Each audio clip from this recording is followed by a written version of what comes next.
Hey tribe, how are you doing? Go ahead and hit that subscribe button, and I hope you like this video. This is Southern Charm, the season finale. So they really only gave us, I think this is episode 8. They only gave us like 8 episodes. But I guess that's what they had. This didn't really give me a lot, I'm gonna be honest with you. But we'll go down the list. So, um the episode starts off, we see John Moody getting ready for his party with Gian, and we see just, how they go through the different people doing different things. We see Jeff fooling around with the dogs and stuff. When we see the girls going out to lunch, and it's Tamika, Reagan, Rachel, and Susan, and they're going out to, hold on y'all, I'm gonna pull up my notes. I just got finished doing polls, so let me make sure I'm not missing anything. Yep. See, I was right on time. So we see the girls going out for lunch, and they're basically talking about what happened at the party. Like, Tamika was like, look, let me just go ahead and let y'all know how things went down. I did talk to Gian. We didn't argue. We didn't get loud. We didn't cuss each other out. But she done blocked me on social media. And so they proceed to have a conversation about how Gian is just blowing this whole situation out of, just blowing it up. The whole thing with Barry making the comments that he made, and they just, making a big deal about it. And then Reagan goes on to talk about how Tamika and Gian have known each other since high school, and that Gian is just jealous of Tamika. I don't know if that's the case. They know more than I know, but based on what I've been seeing in this episode, I don't know if she's jealous of Tamika. But anyway, and they're just saying that they just think that she's just doing too much. They were like, even Susan was like, she act like she's never made a mistake. She act like, that what Barry did was so horrible he can't be forgiven. Like, he made a mistake, he fessed up to it. It is what it is. Life goes on. You're tripping. And so then Tamika goes home and tells Barry, look, we had a conversation about it. She didn't block me on social media. And Barry tells her, well, she canceled her membership at the club. So, and he was like, and that's a direct reaction to that conversation you had with her. So, Tamika, you costing your man money now, which is what Gian told her, at the party. And because Gian was mad at Barry, but she hadn't canceled her membership yet. Now, she canceled her membership because of the conversation y'all had at the party. But okay. But Tamika is actually saying, you know what? I hear what people are telling me. Like, before, because the girls did kind of throw some criticism at Tamika. They didn't let her off scot-free, and Tamika actually received it. And the same thing when she was talking to Barry. She was like, I might have gone too far when I made the comments about her marriage. It was a bit too far, and I do need to apologize. So, Barry was like, okay, she's receiving, she's listening, she's hearing. Then we cut to Justin and Kelsey moving into his mom's house. That's going to be a disaster. I just don't see that's going to work out. They're moving into the house, and then Justin tells Kelsey, well, we might be here a little bit longer than I thought. And Kelsey's like, look, like, if she just kind of goes off, like, she's not yelling, but Justin's mom can hear the conversation. And Kelsey's like, everything is what you want. Everything is what you want and how you want it, and I'm just kind of here. She was like, you've had this grand plan for your life, and I just sort of fit in perfectly. Like, you're not planning your life around us.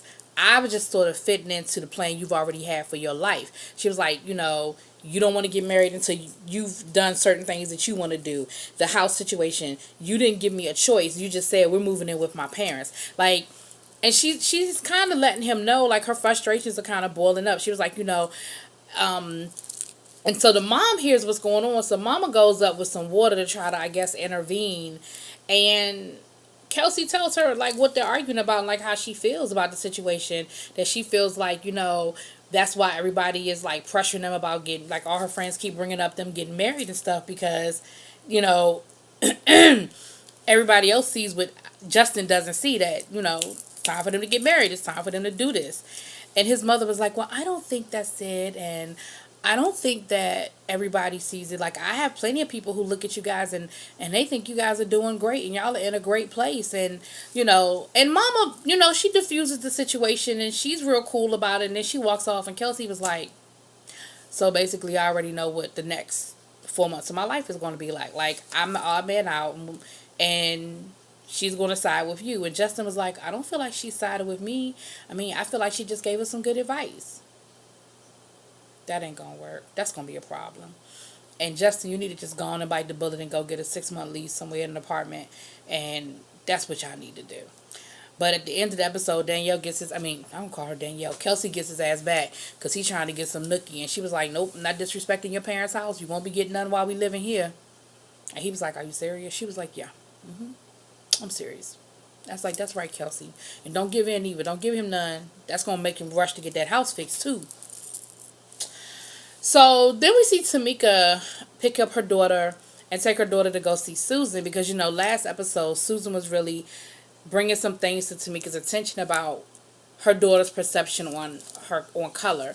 And Tamika talked about the kids at school giving her a really hard time because she's the only black girl in the school. And I get it that Tamika feels like that's the best school in New Orleans, but I don't know. You can't find a good school that's got a bigger mix of people. I don't know. But they have a really good conversation with her, and they talk to her about, all the kids picking on you, and do they make fun of your hair, and do they make you feel a certain kind of way, and I think it was a good conversation. And at the end of the conversation, Susan said, well, what makes you happy? And she said, spending time with my family makes me happy. And the girl just breaks down crying. And Tamika is like, oh my God, like, and she said, Barry told me I work too much and I'm not spending enough time with the kids. And I see it. Because she said that's what makes her the most happy is spending time with me. And I see it. And so that was I think that was a really good scene. That was probably the best scene of the episode, honestly. So then we see Reagan and Jeff, Reagan's home, cooking, and they're having a great meal. And they talk about kids. And Reagan is like, yeah, I'm not ready for that yet. Like, I'm not ready for kids. And then they really pissed me off because then they went off on this whole CTE thing again. Like, I'm like, are the opponents of the NFL paying y'all? Like, what the fuck? Because Jeff starts talking about, well, my life expectancy is shorter because, I played in the NFL. So I'm not going to, and he was saying like the average life of a lineman in the NFL was 55 years old. Where y'all get that stat from? I really need to see where you got that stat from. It might be true, but I need to see it. I need to know where you got that stat from, that the average life expectancy of a lineman in the NFL is 55 years old. Like, I really need to see that stat. But so Jeff is like, my life expectancy is shorter than most, and I need to go ahead and get on the ball and get started. And then Reagan goes off on this whole conversation about CTE again and brain damage and how, she's worried about him making sure that he's right. Like, she's not trying to be selfish about having children. She just wants to make sure that he's right and he's ready for kids because of his brain damage and because of how hard the NFL is on. I was like, what the fuck? And maybe y'all get me together in them comments. Maybe I'm biased because I'm a really big football fan, in full disclosure. But I don't know. It just, I don't know. I just don't, it just pissed me off because I just feel like everything goes back to Jeff being this damaged person. And he even said that to Reagan. He was like, I'm not damaged. And she was like, well, no, I'm not saying you're damaged, babe. But that's what the fuck you said. You said she was damaged. I mean, that he was damaged. But anyway, so then we go on to John Moody's party. John Moody and Gion's party. And the big thing is Reagan has called Tamika and said she's late and she thinks she might be pregnant. So, mind you, right after this conversation that they just had about her not wanting to have kids, now she's late. Her period is late. And they're getting dressed for the party. Everybody's getting dressed for the party. And Reagan is like, well, don't tell, Reagan doesn't want Jeff to know because she doesn't want Jeff to get his hopes up, if she's not really pregnant and all this other stuff. I think she didn't want Jeff to know because if she was pregnant, she wouldn't have had the baby. I think that's why she didn't want Jeff to know. But then we see that Tamika tells Barry, well, they're on speakerphone and Barry hears the conversation. And Reagan is like, don't tell Barry because Barry's going to tell Jeff. And, Reagan's like, oh, no, I won't tell Barry. And she's telling, she's giving Barry the, don't say nothing kind of gesture. Damn if as soon as they didn't get to the party, Barry ass rolled up to Jeff and said, yo, Reagan might be pregnant. She missed her period.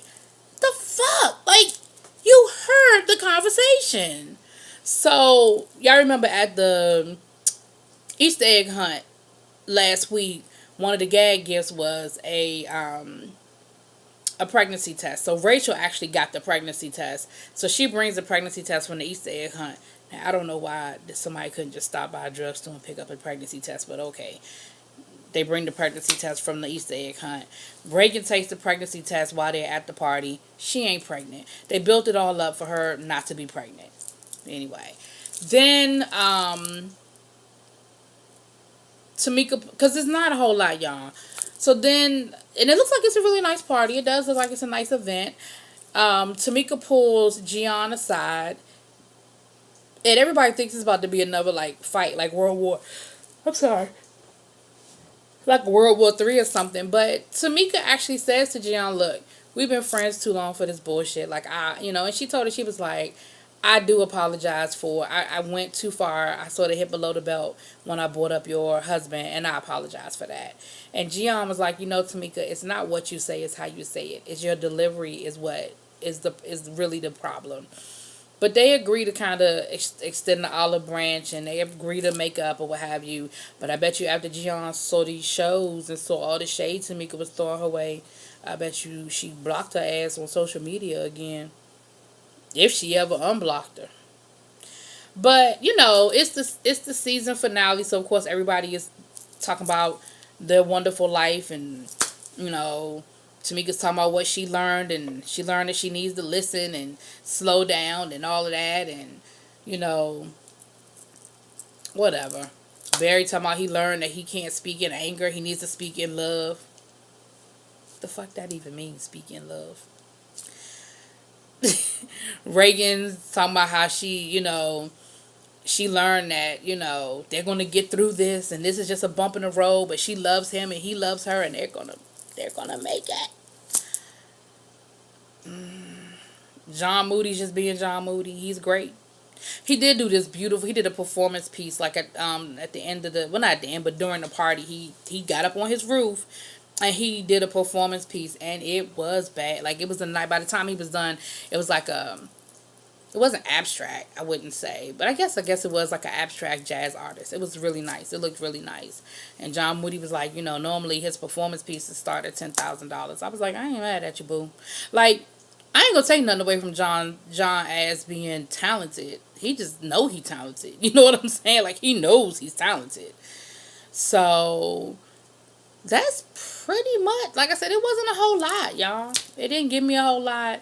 I don't know if it's going to come back. If it is going to come back. The sad thing is, there wasn't no, like, for the exception of Tamika going off every once in a while, you ain't have no whole bunch of fights. When nobody, and Barry even said that. He was like, my wife ain't going to throw no drinks and tip no tables, but she going to get her point across. And so, do I want to see the show come back? Yes, I want to see the show come back, because I think that the show showed young black professionals in a very positive light with a little bit of drama, but not over the top ridiculousness. You know what I'm saying? But because of that, I don't know. We'll see though. But yeah, that's kind of where it left us. And like I said, it ain't really leave me with a whole lot. If I left out something, y'all let me know. Drop it in the comments. Go ahead and hit that subscribe button, and I will talk to y'all later.